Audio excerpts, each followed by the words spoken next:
요나서 1장 1절에서 10절 말씀입니다. 요나서 1장 1절부터 10절, 제가 1절 말씀 먼저 읽겠습니다. 여호와의 말씀이 아미떼의 아들 요나에게 임하니라. 이르시되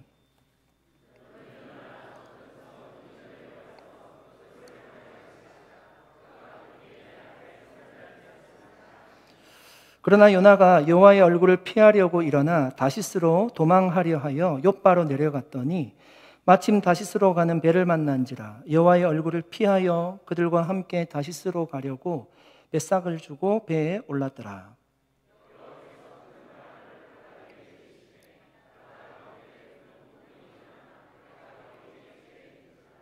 사공들이 두려워하여 각각 자기의 신을 부르고 또 배를 가볍게 하려고 그 가운데 물건들을 바다에 던지니라. 그러나 요나는 배 밑층에 내려가서 누워 깊이 잠이 든지라.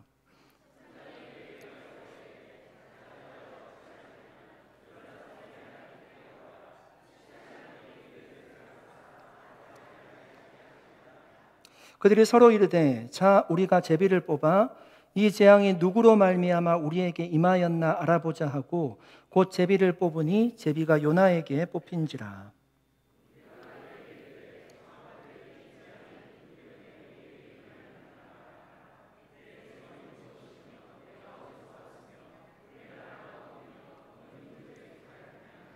그가 대답하되 나는 히브리 사람이요 바다와 육지를 지으신 하늘의 하나님 여호와를 경외하는 자로라 하고 자기가 여호와의 얼굴을 피함인 줄을 그들에게 말하였으므로 무리가 알고 심히 두려워하여 이르되 내가 어찌하여 그렇게 행하였느냐 하니라. 아멘. 잠깐 기도하겠습니다. 하나님 아버지 감사드립니다. 이 시간 주님의 말씀을 함께 듣기를 원합니다. 우리에게 말씀하여 주셔서 주님의 뜻을 깨닫고 우리의 삶을 그 주님의 뜻에 맞추어 살게 하여 주시옵소서.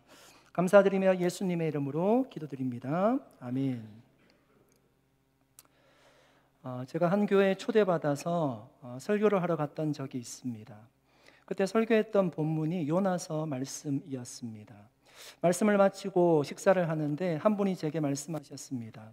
목사님, 요나서 설교를 들으면서 고래 얘기 안 하는 설교는 처음 듣는 것 같습니다. 여러분은 요나서 생각하면 가장 먼저 어떤 인상이 떠오르십니까? 고래가 여러분 생각나지는 않습니까? 그런데 여러분 사실 요나서에 고래가 등장하지는 않습니다. 요나를 삼킨 물고기는 그냥 큰 물고기였다 그렇게 기록을 하고 있는데 우리가 상상하는 가장 큰 물고기가 고래이기 때문입니다.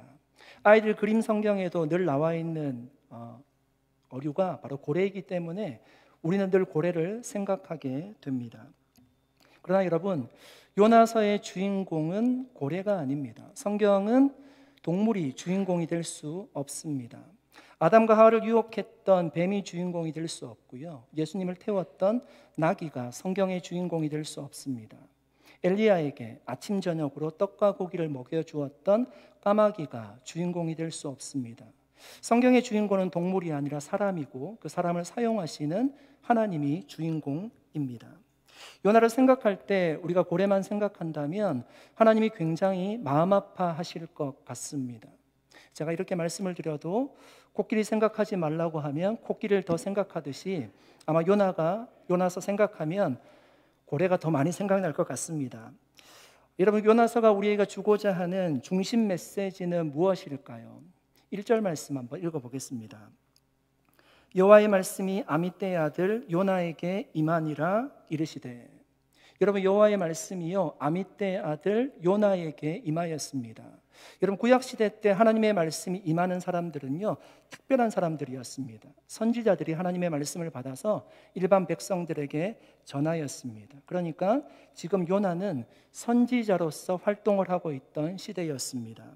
열왕기하 14장 25절에 보시면 요나가 활동했던 시대에 대해서 이렇게 얘기하고 있습니다. 이스라엘의 하나님 여호와께서 그의 종 가드 헤벨 아미떼의 아들 선지자 요나를 통하여 하신 말씀과 같이 여로보암이 이스라엘 영토를 회복하되 하맛 어기에서부터 아라바 바다까지 하였으니. 여러분, 요나가 활동하던 시대 때 왕은 여로보암 2세였습니다. 북이스라엘에 여러 왕들이 있는데요, 그 중에 가장 오래 국가를 통치했던 왕이었습니다.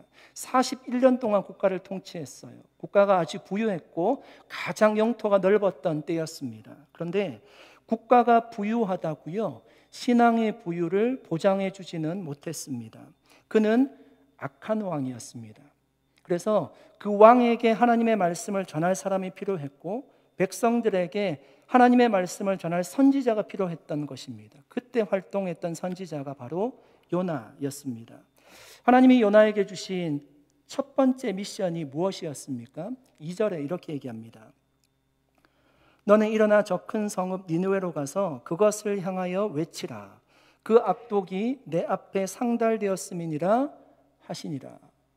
여러분, 하나님이 요나에게 주신 첫 번째 메시지는요, 사명은요, 니느웨에 가서 외치라는 것이었습니다. 요나가 선지자였으니까 외치라고 하는 것이요, 고함을 지르다는 의미가 아니라 하나님의 말씀을 전하라는 의미였습니다. 왜냐하면 그들의 악독이 하늘에 닿았다 이렇게 표현합니다. 상달되었다는 표현이요, 보통 기도할 때 사용되던 단어입니다.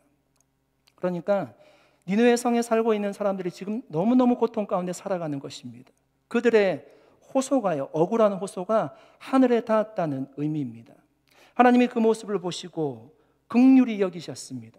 그래서 하나님의 사람 선지자 요나를 보내서요, 회개의 복음을 전하게 하셨던 것입니다. 요나가 니느웨에 가서 외치라는 하나님의 명령을 받고요, 어떻게 반응했습니까? 여러분, 선지자의 사명은요, 하나님의 말씀이 떨어지면 그 말씀을 그대로 전하는 것입니다. 그러니까 선지자가 있는 이유가 무엇인가 하면 그 하나님의 말씀을 전하기 위해서 있는 것입니다. 그런데 요나는요, 그것을 꼭 해야 되는 일로 보지 않았던 것 같아요. 하나님 앞에서 도망치려고 합니다. 3절 말씀입니다. 그러나 요나가 여호와의 얼굴을 피하려고 일어나 다시스로 도망하려 하여 욥바로 내려갔더니 마침 다시스로 가는 배를 만난지라. 여호와의 얼굴을 피하여 그들과 함께 다시스로 가려고 뱃삭을 주고 배에 올랐더라. 여러분, 요나는요, 여호와의 얼굴을 피하고 싶었대요. 그래서 욥바 항구로 내려가서요, 다시스로 가는 배를 탔습니다. 다시스는요, 니느웨의 반대 방향이에요. 정반대 방향입니다. 다시스는 당시에 땅끝으로 부르던 곳이었습니다. 요나의 마음에 어떤 마음이 있는 거죠? 할 수만 있다면 니느웨로부터 가장 먼 곳으로 도망하고 싶은 마음이 요나에게 있는 겁니다. 여러분, 우리는 인생을 살면서요, 다양한 만남 가운데 인생을 살아가죠. 그 만남은 좋은 만남도 있고요, 그렇지 않고 우리를 불편하게 하는 만남도 있습니다. 여러분은 나와 불편한 사람이 있을 때 보통 어떻게 행동하세요? 그런 환경을, 그 사람과 마주치는 그런 환경을 우리는 보통 마주치고 싶어 하지 않습니다. 피하고 싶은 마음이 우리의 마음입니다. 저도 가끔 자녀들과 집에서 싸울 때가 있습니다. 제가 가끔이라고 얘기했습니다. 그런데요, 싸우고 나면 자녀들의 눈을 보기가 저도 미안하고요, 눈을 정말 피하고 싶어요. 그러니까 서로 대면하고 있는 자리에 안 가려고 하고요, 그런 마음이 제 마음 가운데도 있습니다. 그러니까 도망가고 싶은 심리가 있는 겁니다. 오늘 본문에 요나가요, 여호와의 얼굴을 피하려고 다시스로 가는 배를 탔다라고 합니다. 여러분, 요나는 선지자예요. 요나는 하나님이 신체적인 얼굴을 가지고 있지 않은 분이라는 사실을요, 알고 있죠. 하나님이 영적인 존재라는 것을 알고 있습니다. 그런데도 왜 요나는 어떻게 여호와의 얼굴을 내가 피할 수 있겠다라고 생각하게 된 것일까요? 여러분, 당시 이방의 종교는요, 지역신의 개념을 가지고 있었습니다.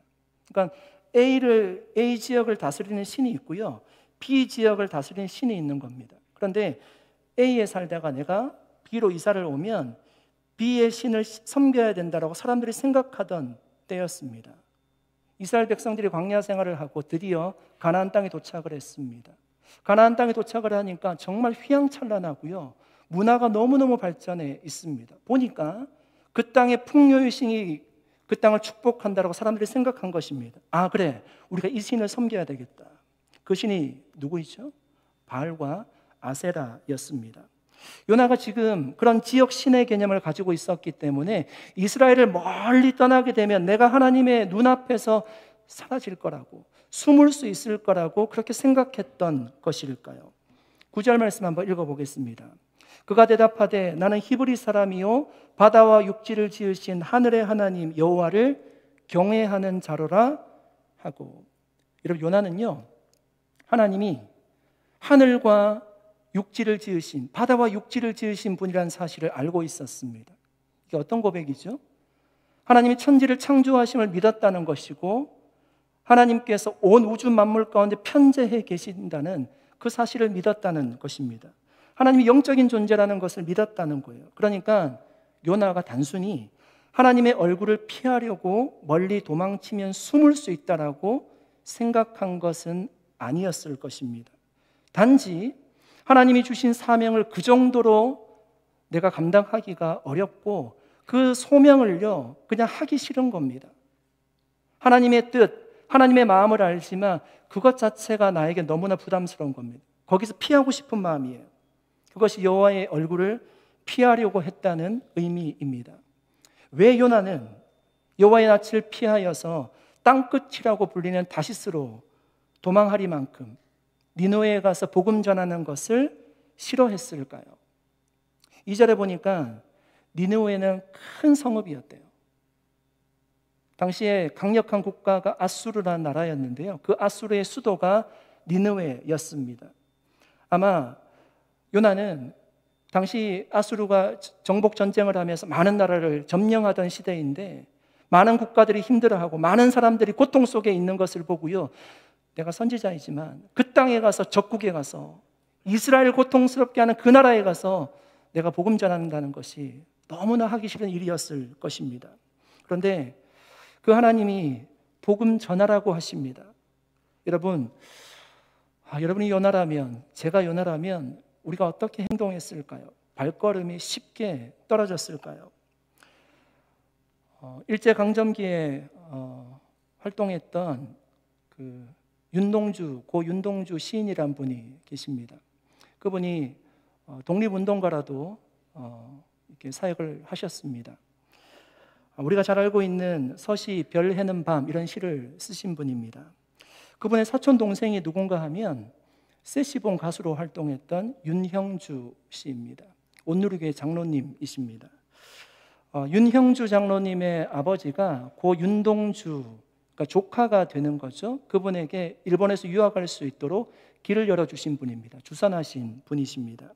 그런데 결국 윤동주 시인이 항일운동을 했다는 혐의를 받고요, 후쿠오카 형무소에 들어가게 되고 거기서 생을 달리하게 됩니다. 그 소식을 윤형주 장로님의 아버지가 소식을 듣고요, 굉장히 슬퍼하셨다고 합니다. 왜냐하면 자신이 길을 열어줬기 때문에, 일본에 올 수 있도록 길을 열어줬기 때문에 굉장히 마음 아파하셨다고 합니다. 원래 윤형주 장로님의 아버지는 일본의 명치학원을 졸업하시고 와세다 대학에서 강의까지 하셨던 분이신데, 그때로부터 윤동주 시인이 죽은 그 이후로부터 일본말을 전혀 사용하지 않았다고 합니다. 그리고 자녀들에게 유산처럼 얘기한 것이 일본에 대한 분노와 미움이었다고 합니다. 고 하영조 목사님이 일본을 품자는 마음으로 전도 행사를 했는데 그것이 러브 소나타라는 전도 행사였습니다. 일본에서 20차례 정도 그러니까 집회를 했었는데요, 그때마다 온누리교회 장로님 윤영주 씨에게 같이 가서 좀 노래 좀 해달라고 그렇게 부탁을 하셨다고 합니다. 그런데 한 번도 그 무대에 서지 않았다고 합니다. 왜 오르지 않았을까요? 미움과 분노 때문입니다. 마음에 엉어리가 있었기 때문에, 일본이 정말 미웠기 때문에 그 무대에 서지 않았다고 합니다. 여러분, 이처럼 원수라고 생각하는 사람들에게요, 마음 문을 여는 것은 어려운 것입니다. 마음의 상처와 아픔이 있기 때문입니다. 그런데 문제는요, 미움이라고 하는 것이 정말 얄궂은 면이 있어요. 마땅히 미움받고 고통받았으면 하는 대상은 상대방인데요, 그 사람을 미워하게 된 나 역시도 만만치 않게 힘들더라는 것입니다. 그러니까 누군가를 미워하는 내 감정이 나 자신을 힘들게 하는 거죠. 내 마음이 불편하니까 내 생활이 즐겁지가 않아요. 삶의 의욕이 떨어지고요. 뭐든지 소극적이게 됩니다. 정작 피해를 보는 것은요, 내가 더 피해를 보는 것입니다. 윤영주 장로님은 결국 일본에 대한 미움의 감정을 내려놓고 이렇게 고백합니다. 그러나 나는 오늘 일본에 대한 미움을 내려놓습니다. 그러므로 윤동주를 죽인 일로 유족 중에 하나인 나에게 여러분 일본인들도 미안해하지 마십시오. 만약 윤동주가 오늘날 이 자리에 있다면 그도 여러분을 용서했을 것이기 때문입니다. 그는 죽기 전 이미 우리에게 이 메시지를 남겼습니다. 별을 노래하는 마음으로 모든 죽어가는 것을 사랑해야지. 서시의 한 구절입니다. 이 메시지는 그가 평생 담고 싶었던 예수 그리스도가 그에게 부탁하신 일이었습니다. 사랑하는 성도 여러분, 예수님은 우리에게 말씀하십니다. 서로 사랑하라. 내가 너희를 사랑한 것 같이 너희도 서로 사랑하라. 누군가를 미워하는 감정은 우리 자신을 더욱 힘들게 하고 우리의 신경을 날카롭게 만들고요, 거기에 신경을 쓰다 보면 일의 능률도 오르지 않아요. 행복하지 않습니다. 그러므로 먼저는 나 자신을 위해서라도요, 미움의 감정을 내려놓고 용서의 마음, 사랑의 마음을 품을 수 있기를 바랍니다. 그래서 정말 우리가 서로 사랑하라는 주님의 계명을 실천함으로 우리 마음 가운데 샬롬, 평강의 은혜를 가지고 신앙생활을 할 수 있는 우리 모든 산호사 온누리교회 성도님들 다 되시기를 예수님의 이름으로 간절히 축복합니다. 요나는 뱃삭을 주고요, 다시스로 가는 배에 올랐습니다. 그런데 출발한 지 얼마나 지났을까? 배가 바다 한가운데 있을 때 큰 폭풍을 만나게 됩니다. 폭풍을 만나서 배가 거의 깨질 지경이 되었노라고 합니다. 이런 선장들은 보통 항해를 하기 전에 날씨를 예측하게 되는데 어떻게 해서 그 배에 큰 폭풍이 불어닥치게 되었을까요? 4절 말씀입니다. 여호와께서 큰 바람을 바다 위에 내리시매 바다 가운데 큰 폭풍이 일어나 배가 거의 깨지게 된지라. 여러분, 그 폭풍은요, 자연이 일어난 폭풍이 아니었습니다. 하나님이 큰 바람을 내리셔서요, 큰 폭풍이 불게 하셨던 것입니다. 사홍들은 당시에 이것이 다시스로 가는 배였고요, 여러 국가의 사람들이 타고 있었기 때문에 자기들이 섬기는 신에게 이 폭풍이 지나가기를 간절하게 기도했습니다. 당시에 갑자기 큰 폭풍이 일어나는 것은 바다의 신이 활동하는 것으로 보았습니다. 그래서 자신의 신들에게 이것이 지나가기를 간절하게 기도했던 것입니다. 그러나 잠잠해질 기미가 전혀 보이지 않습니다. 이 폭풍은 하나님의 역사였기 때문에 없어지지 않은 것입니다. 여러 신의 이름을 불러도 안 되니까 배에 있는 짐들을 배 바깥으로 던지기 시작합니다. 배를 가볍게 해서 배가 난파되는 것을, 전복되는 것을 막으려고 했던 마지막 수단이었습니다. 그때 여러분, 요나는 무엇을 하고 있었습니까? 6절 말씀 읽어보겠습니다.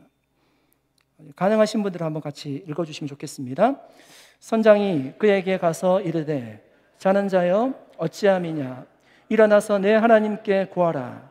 혹시 하나님이 우리를 생각하사 망하지 아니하게 하시리라 하니라. 아멘. 여러분, 요나가요 깊이 잠들어 있습니다. 선장이 요나를 깨워서요 기도해보라고, 내가 섬기는 신에게 기도해보라고 얘기하고 있습니다. 여러분, 출렁이는 배를 타보신 적이 있습니까? 출렁이는 배. 우리가 차멀미도 하지만요, 배멀미는 훨씬 더 심합니다. 배에서 일을 하는 배 선원들도 배멀미가 힘들대요. 그런데 요나는 선지자이잖아요. 배를 거의 타본 적이 없을 겁니다. 얼마나 어지러운 상황입니까? 배가 거의 깨질 지경이 되었고요, 배가 얼마나 왔다 갔다 지금 하는 상황입니까? 그럼에도 불구하고요, 요나가 깊이 잠들어 있었다는 것입니다. 이것은 무엇을 얘기하는 것입니까?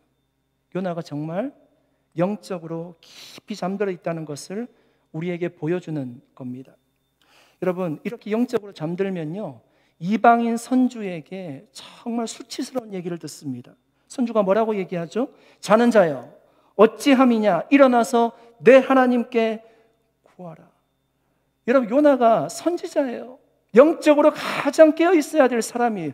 누가 얘기하지 않아도 기도해야 될 사람인데요, 이방인 선주가요 요나에게 기도해보라고 얘기하는 것입니다.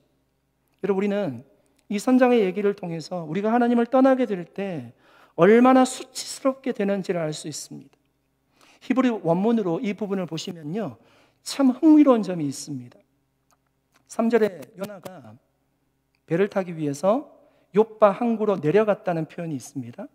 항구에 내려가서요, 배에 올랐다고 합니다.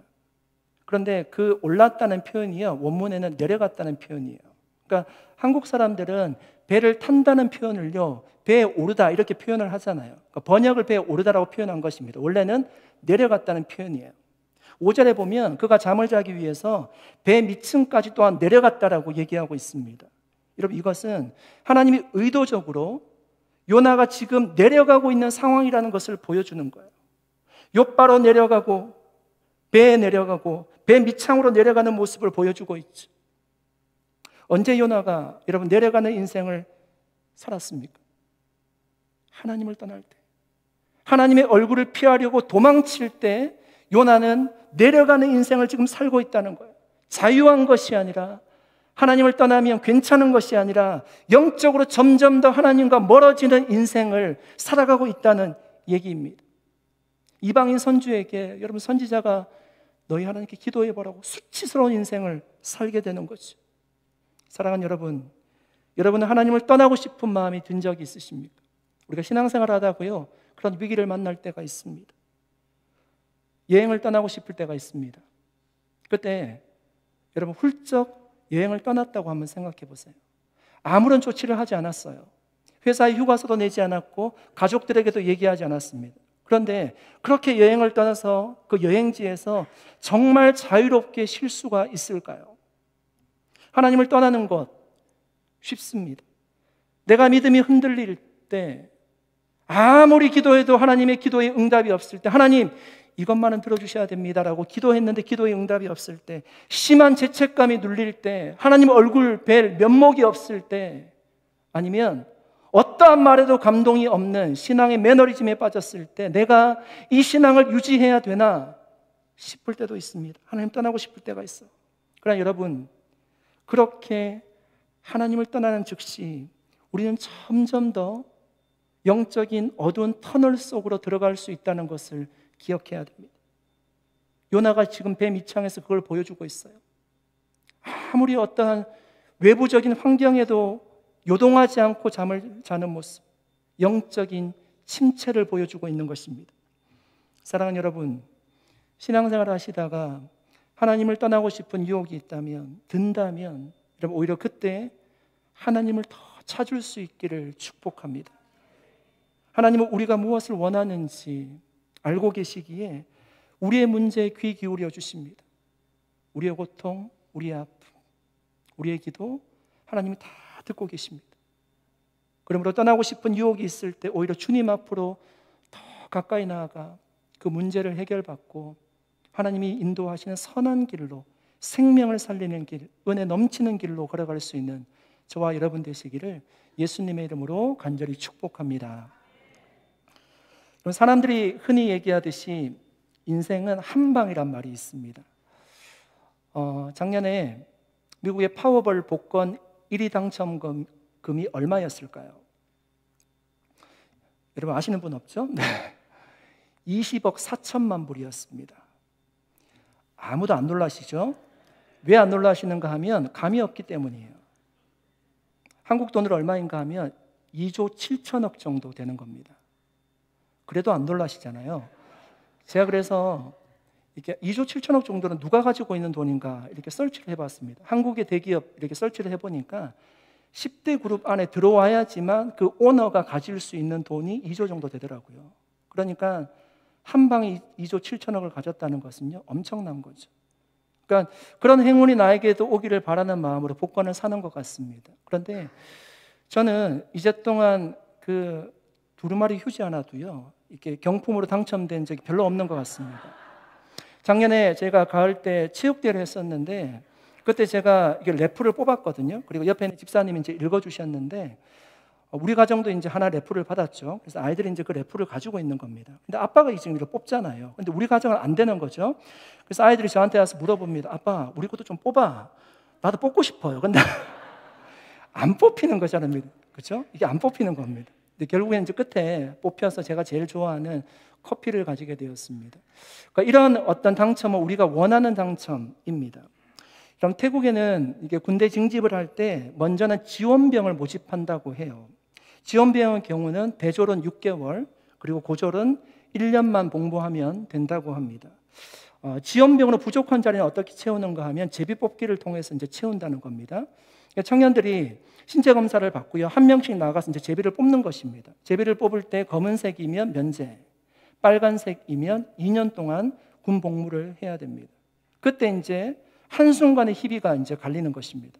딱 뽑았는데 검은색이면 막 환호하고 이제 뭐 난리도 아닙니다. 빨간색을 딱 뽑으면요, 주저앉는 사람도 있고요, 우는 사람도 있습니다. 그래서 사람들이 그거 좀 생방송 좀 해달라고 너무너무 재밌다고 그렇게 얘기하기도 합니다. 꾀부리지 않고 지원을 했다면 짧게는 6개월, 1년 정도만 복무를 하면 되는데 빨간색을 뽑아서 2년 동안 복무해야 된다는 것이 얼마나 억울한 것입니까? 이런 당첨은 우리가 원하지 않는 당첨이라고 할 수 있습니다. 선장이 배 밑창에 내려가서 요나를 깨웠습니다. 그리고 선상에 데리고 왔어요. 선원들과 승객들이 다 모여 있는 자리에서요, 이 재앙과 같은 일이 우리에게 어떻게 일어나게 되었는지를 알아보자고 제안한 것이요, 제비뽑기였습니다. 당시 제비뽑기는 어떤 일을 결정하게 될 때, 아니면 이방에서 미래를 점치려고 할 때, 어떤 문제의 원인을 알기 위해서요, 당시에 흔히 사용하던 방법이 제비뽑기였습니다. 7절 말씀입니다. 그들이 서로 이르되, 자, 우리가 제비를 뽑아 이 재앙이 누구로 말미암아 우리에게 임하였나 알아보자 하고 곧 제비를 뽑으니 제비가 요나에게 뽑힌지라. 여러분, 성경에도 하나님의 뜻을 묻기 위해서요, 제비를 뽑았다는 내용이 성경 곳곳에 등장합니다. 가나안 땅을 분배받을 때도요, 제비 뽑기를 해서 가나안 땅을 분배했습니다. 전쟁에 나갈 병력을 모집할 때도요, 제비 뽑기를 했던 역사가 있고요. 느헤미야 시대 때는 우리가 살펴보았는데 예루살렘의 성민들을, 살 주민들을 선발할 때요, 제비 뽑기를 통해서 선발했습니다. 사울을 이스라엘의 초대 왕으로 낙점을 할 때도 제비 뽑기를 통해서 했습니다. 그때 사울은 짐 보따리 속에 숨어 있었노라고 얘기하죠. 하만이 유대인들을 죽이려고 날을 정할 때도 제비를 뽑았었고요. 로마 군인들이 예수님의 옷을 나눌 때도 제비를 뽑아서 옷을 나누었습니다. 가룟 유다가 죽고 그 공석인 사도의 한 사람을 뽑을 때, 마띠아를 뽑을 때도요, 제비 뽑기를 했습니다. 이런 여러 가지 사건들, 제비 뽑기 제가 말씀드린 이외에도 굉장히 많이 성경에서 나옵니다. 왜 제비뽑기를 통해서요, 하나님의 뜻을 물었던 걸까요? 제비뽑기는 인간의 의지나 인간의 어떤 이해관계가 전혀 포함될 수 없기 때문입니다. 잠언 16장 33절 말씀입니다. 제비는 사람이 뽑으나 모든 일을 작정하기는 여호와께 있느니라. 선상에 올라가서 제비뽑기를 했는데요, 요나가 선택이 되었습니다. 요나는 이 일이 지금 무엇 때문에 일어나고 있는지를 정확히 알고 있습니다. 그래서 이렇게 설명했습니다. 10절입니다. 자기가 여호와의 얼굴을 피함인 줄을 그들에게 말하였으므로 무리가 알고 심히 두려워하여 이르되 내가 어찌하여 그렇게 행하였느냐 하니라. 이 재앙이 어디로부터 임했다고요? 자신이 여호와의 낯을 피했기 때문에 이 재앙이 임했노라고 그가 스스로 고백하고 있죠. 여러분, 하나님은 왜 요나를요, 처음부터 막지 않으셨을까요? 그냥 배 타기 전에 못 가게 할 수도 있었잖아요. 아니면 요파 항구로 내려갔을 때 그때 바람을 불게 하셨어요. 항해가 시작되지 않게 할 수도 있었는데 왜 지중해 한바다 가운데서 폭풍을 일으키셔서요, 요나를 부르셨을까요? 개를 무척 좋아하는 사람이 있었습니다. 그런데 어느 날 애지중지하던 그 개가요, 없어졌습니다. 그 사람이 하인을 불러서 잃어버린 개를 찾아오라고 얘기했습니다. 그런데 하인이 이렇게 말대꾸를 하는 것입니다. 저는 주인의 종이지 개의 종이 아닙니다. 그래서 개를 찾으러 가지 못하겠습니다. 언뜻 들으면요, 맞는 얘기 같기도 합니다. 주인은 종의 행동에 화가 났지만 화를 참고 점잖게 명령했습니다. 내가 가마를 타고 어디를 가야 되겠으니까 가마를 대령하도록 하라. 주인이 직접 가신다고 하니까 하인이 가마를 대령했습니다. 주인이 가마에 오르고 하인이 물었습니다. 어디로 행차하시옵니까? 주인이 점잖게 대답했습니다. 잃어버린 개를 찾으러 가노라.